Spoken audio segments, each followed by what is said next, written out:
Hello, friends, and welcome to Words for the Soul, Food for the Heart podcast. And I'm Jackie Wickware. Today, we are talking about something that can change your entire faith and focus. No matter where you are in life, no matter how strong your faith is or isn't, I want you to know this. You have what it takes to move forward, to rise, and to achieve what you've set your heart on for 2025. Today, I want to share a story with you. A story about a young woman named Maya. Her story is about pure determination and the power of faith and focus. It's a story that belongs to all of us, regardless of what path we're on, what goals we're chasing, or what challenges we face.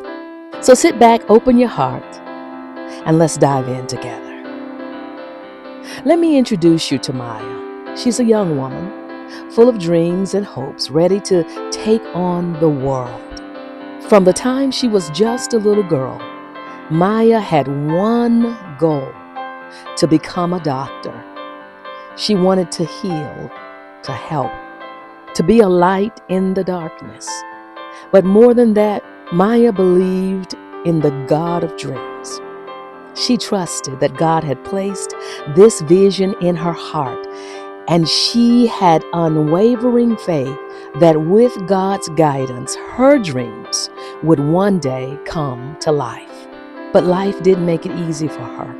See, her family struggled to make ends meet, like so many people. Every step toward her dream for Maya felt like climbing a mountain in the middle of a storm.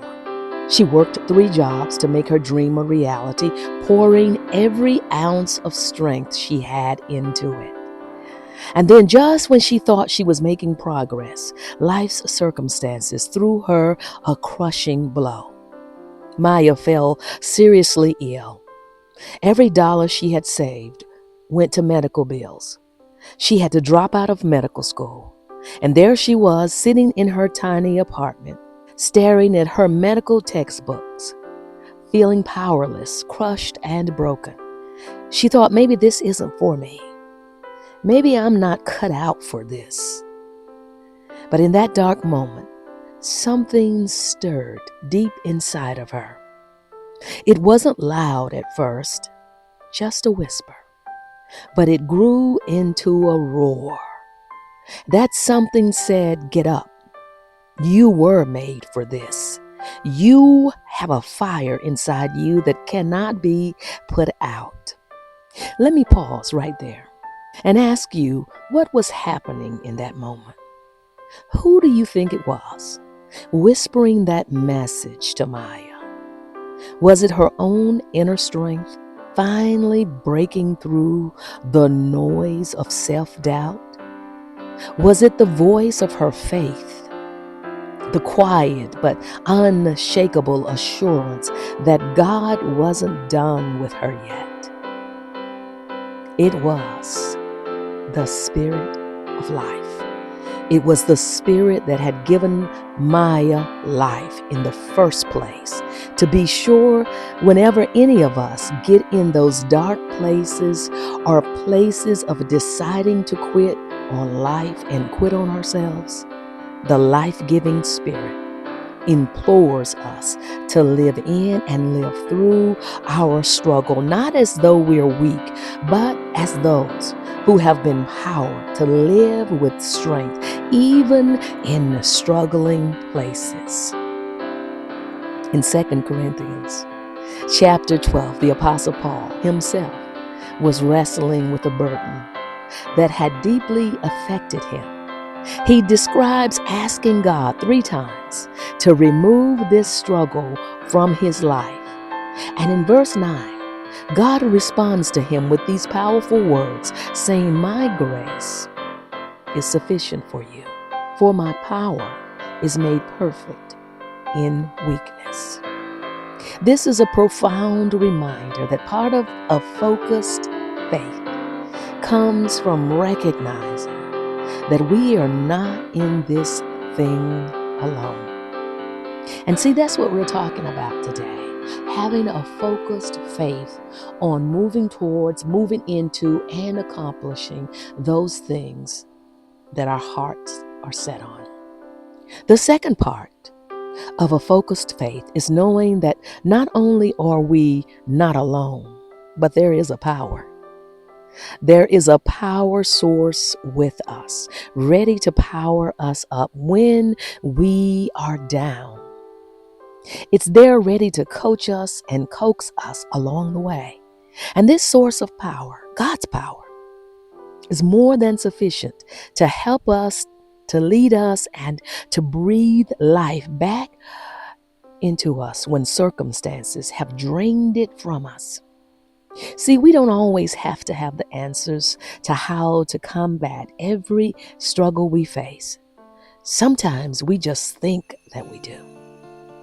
Maya's church family rallied around her during her illness, and a little healthcare clinic in their neighborhood provided her affordable care as she regained her strength within 6 months.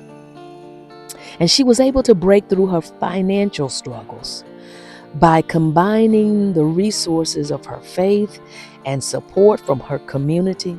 Even more, a member of her congregation who owned a small business offered her light work from home so she could get healthy and still manage her basic needs while she was recovering.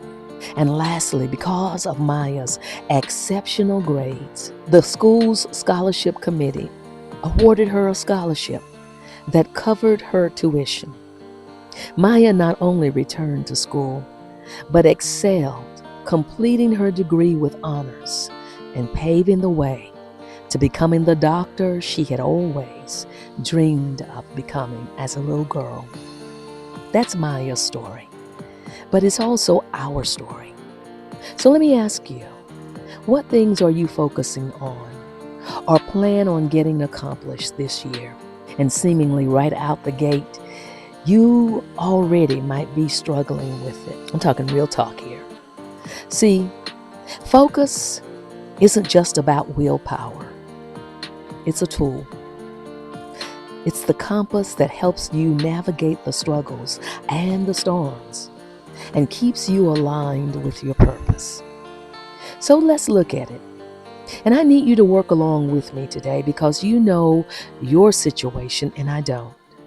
So do me a favor, get a pen and a notepad and let's work through this together.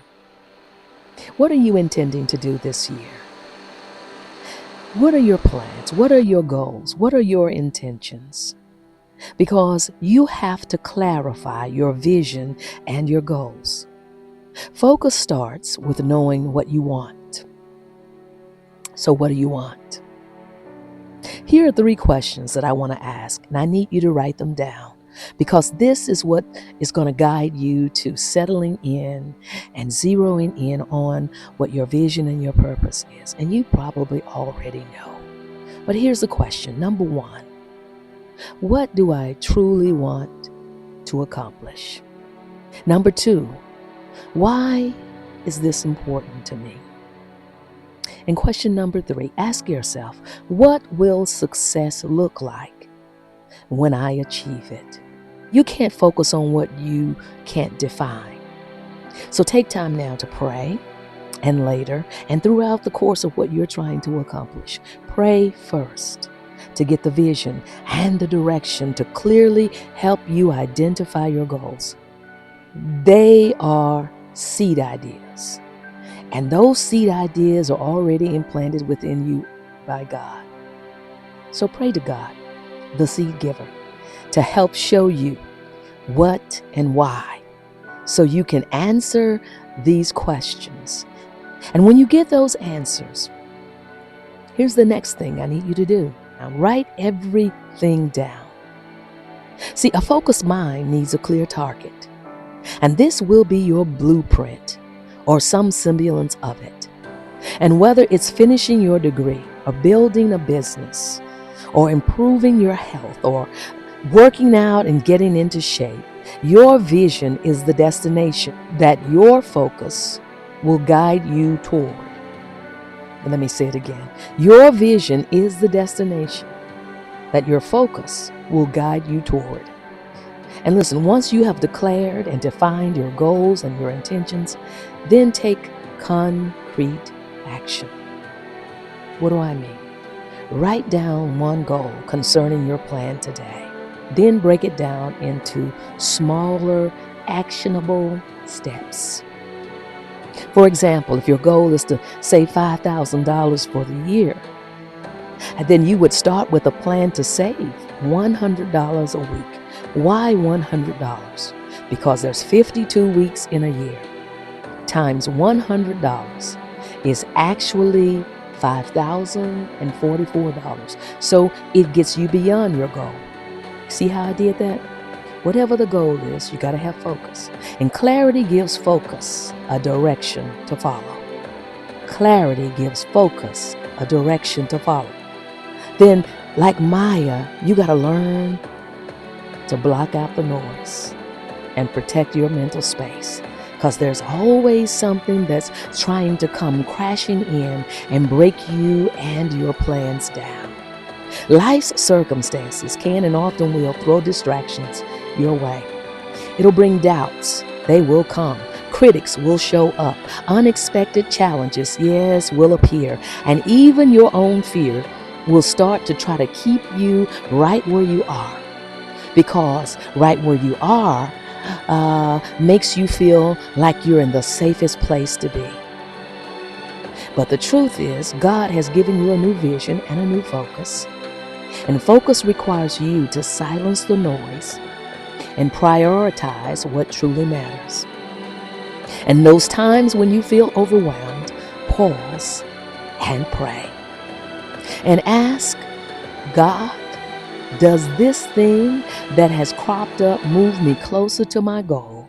Or are these distractions pulling me away from it? See, your focus is like a flashlight in the dark. You must aim it where it counts. Can I say it again? Your focus is like a flashlight in the dark. You must aim it where it counts. And then when those times come, start using the 2-minute rule. That's what I call it. The 2-minute rule. When faced with distractions or decisions, take 2 minutes to evaluate if it aligns with your goals. And if it doesn't, then move on. Lastly, take consistent, deliberate steps. Because small wins build big victories. Small wins build big victories. Focus is not about perfection. It's about consistency. And there may be days when you fall off of the plan.